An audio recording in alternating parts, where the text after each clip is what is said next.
And staying in the Middle East, Paul, a fresh ceasefire has gone into effect in the Gaza Strip as Egyptian officials pave the way for peace talks between top Israeli and Palestinian delegations. What's the latest on the situation? Well, according to both sides, a 72-hour humanitarian ceasefire, which began at the stroke of midnight on Monday, is holding over Gaza and its border with Israel. Following the brief pause in the fighting, an Israeli delegation arrived in Cairo for indirect negotiations with Palestinian representatives aimed at reaching a sustainable truce in the region. Our Sohn Jung-in has this story.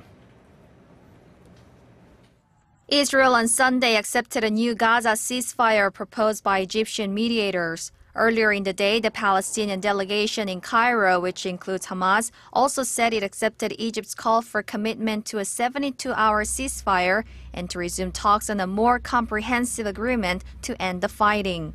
The ceasefire is expected to create the atmosphere to resume humanitarian aid as well as indirect talks through Egypt to reach a more lasting pause. The move comes as hostilities between Israel and Hamas resumed over the weekend when the previous three-day ceasefire expired. Israel walked away from talks saying it would not negotiate under fire, while Hamas threatened to leave if Israel remained entrenched in its positions.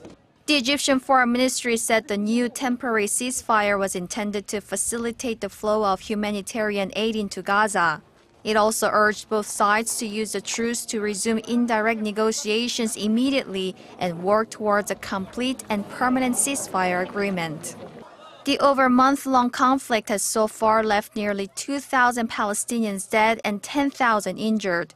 Israel has lost some 70 soldiers and 3 civilians to the war. Sohn Jung-in, Arirang News.